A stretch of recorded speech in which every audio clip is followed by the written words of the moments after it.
Bonjour tout le monde. Donc alors, ouais, je suis un peu perdu, j'étais en train de faire d'autres trucs. Bon, oui, j'arrête de rigoler là parce que c'est un petit peu plus sérieux. Donc, précis légal, obligation et arrêt des soins de médecine lorsque tu es gravement malade, bien entendu.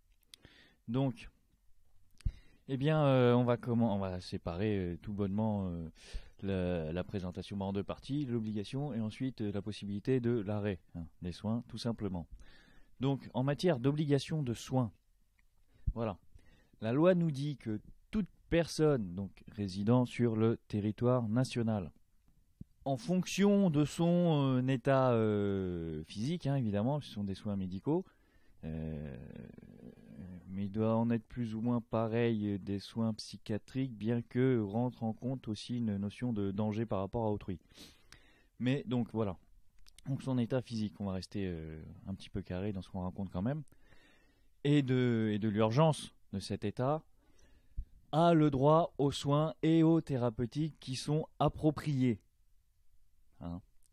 Donc il y a une notion aussi d'obligation de soigner correctement par cette notion d'approprié. Hein. C'est pas anodin. Mais surtout, et la loi l'écrit noir sur blanc, le nomme explicitement, des soins et des thérapeutiques, oui, mais qui ont une efficacité reconnue. Hein, donc de longue date ou testés de temps qu'il fallait, sur des cobayes humains ou pas. Efficacité reconnue, ça aussi c'est pas anodin parce que ça ne rentre donc pas en ligne de compte les traitements expérimentaux, les nouveaux médicaments et les choses comme ça. Donc ça peut être embêtant pour certaines maladies où certaines personnes voudraient s'appuyer sur ces textes pour en tirer bénéfice. Mais voilà, ça ne s'applique pas légalement. Donc c'est un autre contexte après. Il n'y a pas d'obligation légale par rapport aux soins expérimentaux. Donc, efficacité reconnue. Et aussi, dont la sécurité sanitaire est avérée.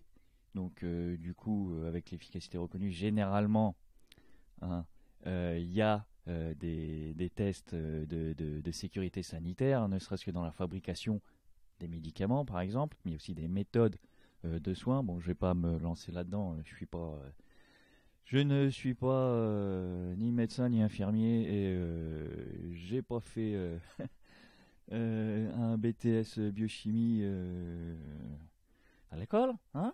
Donc je vais éviter de dire des bêtises. Et dont l'application fournit effectivement un apaisement de la souffrance. Donc voilà. Les soins, légalement, eux, sont définis comme étant tout acte de prévention, d'investigation ou de traitement. Hein, donc voilà, c'est ce que je disais par rapport aux méthodes. Il n'y a pas que les médicaments, mais aussi les méthodes de traitement, par exemple le cours d'investigation ou du traitement, d'application du traitement. Ça rentre dans le cadre des soins. Donc on pense évidemment maladie nosocomiale, etc., etc. Doivent répondre à cette obligation, à ce ratio obligatoire de risque et de bénéfice, de risque encouru et de bénéfice qu'il est plus que probable. Il faudrait que je trouve mieux mes mots que ça, moi, quand même. De risque encouru et de bénéfice avéré. Hein, s'il y a trop de risques par rapport aux bénéfices que ça peut apporter sur l'état de santé, sur l'apaisement de la douleur ou quoi ou qu'est-ce, il est laissé à l'appréciation des médecins de ne pas engager ces soins. Et d'ailleurs, la loi nous précise aussi, et finalement dans cette série de textes, c'est quasiment précisé à chaque article, que chacun, donc toute personne, a le droit à une fin de vie digne et accompagnée du meilleur apaisement possible de la souffrance. Donc évidemment, arriver à un certain niveau de souffrance, par exemple, je pense aux accidents type industriel où il y a eu des explosions, des grands brûlés, des feux, des choses comme ça. Voilà, la chose peut être extrêmement délicate par rapport au traitement de la souffrance. Donc effectivement, peut-être qu'il y a des décisions qui peuvent être prises plus rapidement. Bien qu'encore soit pas évident, parce que tout ça est issu, enfin ça y était avant, mais ça a été précisé, ne serait-ce que par rapport à la fin de vie digne, suite à la loi de Leonetti là sur la fin de vie, qui a fait suite à la trop longue affaire Lambert. Donc ça, ce sont les obligations de soins, le cadre des obligations de soins, ce que les soins englobent et les critères auxquels ils doivent nécessairement répondre. Hein, donc l'efficacité avérée, la sécurité sanitaire, etc., sachant que les soins, donc je l'ai dit, c'est le traitement, la recherche et l'apaisement de la douleur. Donc ça, c'était l'obligation, tout en maintenant la dignité de la personne en fin de vie. Vous diagnostiquez comme l'étant suite à l'essai des soins qui ne portent pas de fruits, hein, en appliquant le ratio risque-bénéfice. En ce qui concerne l'arrêt des soins, elles doivent répondre à une obligation d'obstination déraisonnable. Lorsque le traitement, les soins, puisqu'on l'a défini légalement, on va appeler les soins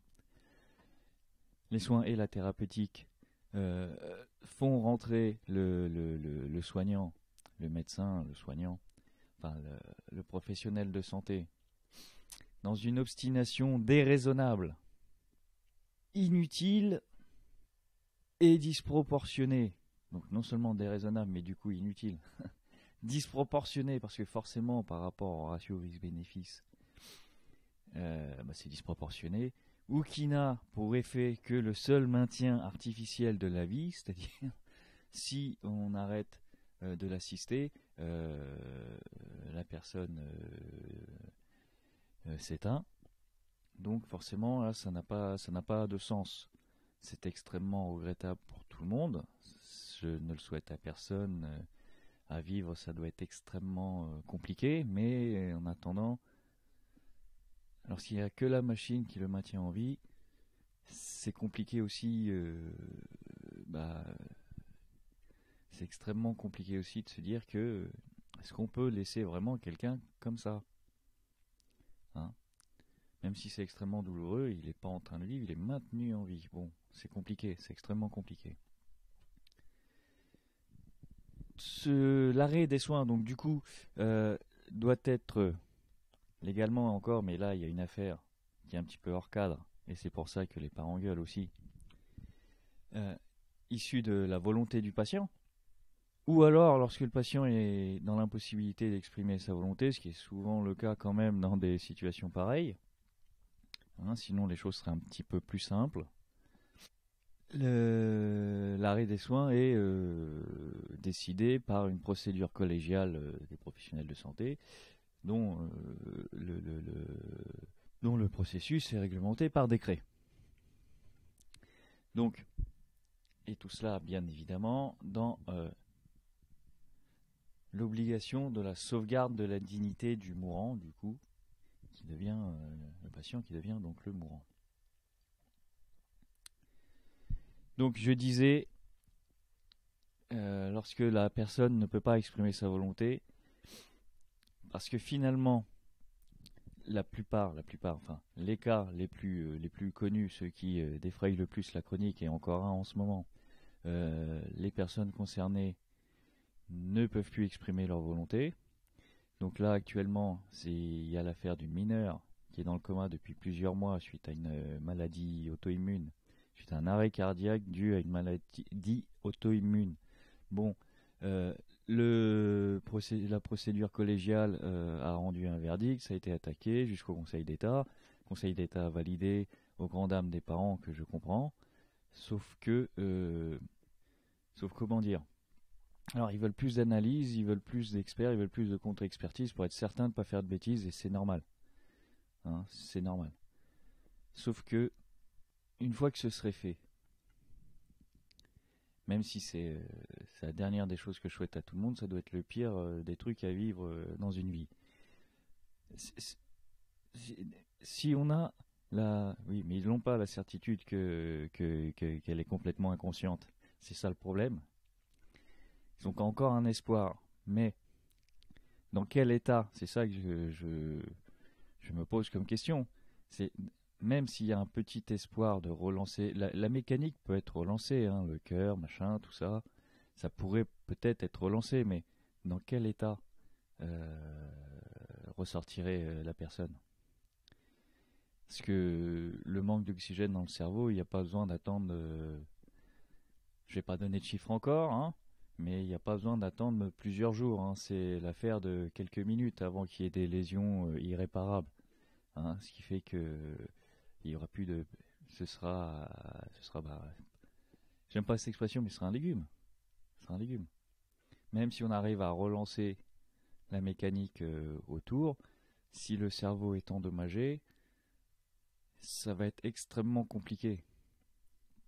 Déjà à vivre pour les parents, les proches d'une manière générale, pour pas faire allusion que à cette affaire.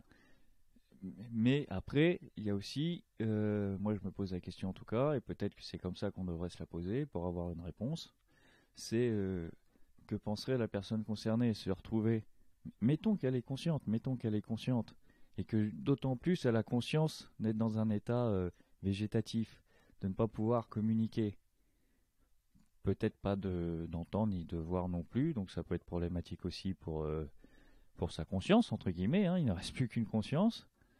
Euh, Est-ce que cette personne serait intéressée de vivre une vie comme ça, coupée de tout, de tout le monde, sans pouvoir communiquer, peut-être même sans pouvoir recevoir de messages, de stimuli hein, visuels ou auditifs de l'extérieur? Est-ce que cette personne serait intéressée de vivre ça, d'être à la charge de ses proches, sans pouvoir manifester rien du tout, peut-être même sans même pouvoir se rendre compte de choses? C'est une question que je me pose. Après, je comprends la douleur des proches, évidemment. On a tous plus ou moins connu des drames. Mais voilà, si on se met... Enfin, j'envisage la chose, en tout cas pour essayer de trouver des réponses, d'un point de vue de la personne concernée. Quand tu te retrouves dans un état où tu es à la charge de tout le monde en permanence, tu ne peux pas communiquer, il y a peut-être même une chance pour que tu ne reçoives pas non plus les stimuli extérieurs. Dans quel état tu te retrouves? Est-ce que tu veux vraiment persister dans cette situation? Voilà, je me pose la question. Donc, suite à tout ça, il est temps de clôturer, ma foi, hein, parce que c'est pas cours de philosophie ici. Hein. Donc, mais quand même, pour vérifier qu'est-ce que je raconte, parce que, on en trouve des bêtises sur YouTube. Ah, la dernière fois que j'ai lu ça encore, il n'y a pas longtemps. C'est dans le code de la santé publique. Donc, première partie, protection générale de la santé. Livre premier, protection des personnes en matière de santé. Titre premier, droits des personnes malades et des usagers du système de santé. Chapitre préliminaire, droits de la personne, et c'est les articles 1110.5 et 1110.5.1. Voilà, voilà. Donc, tout ça, je vous dis bon week et à la semaine prochaine, hein, ma foi. Il n'y a pas trop grand-chose à rajouter. Si ce n'est que je souhaite bien du courage aux personnes dans ces situations, car il en faut, déjà pour le vivre et ensuite pour prendre les décisions qu'il faut après. Voilà. Bon, allez, merci, au revoir.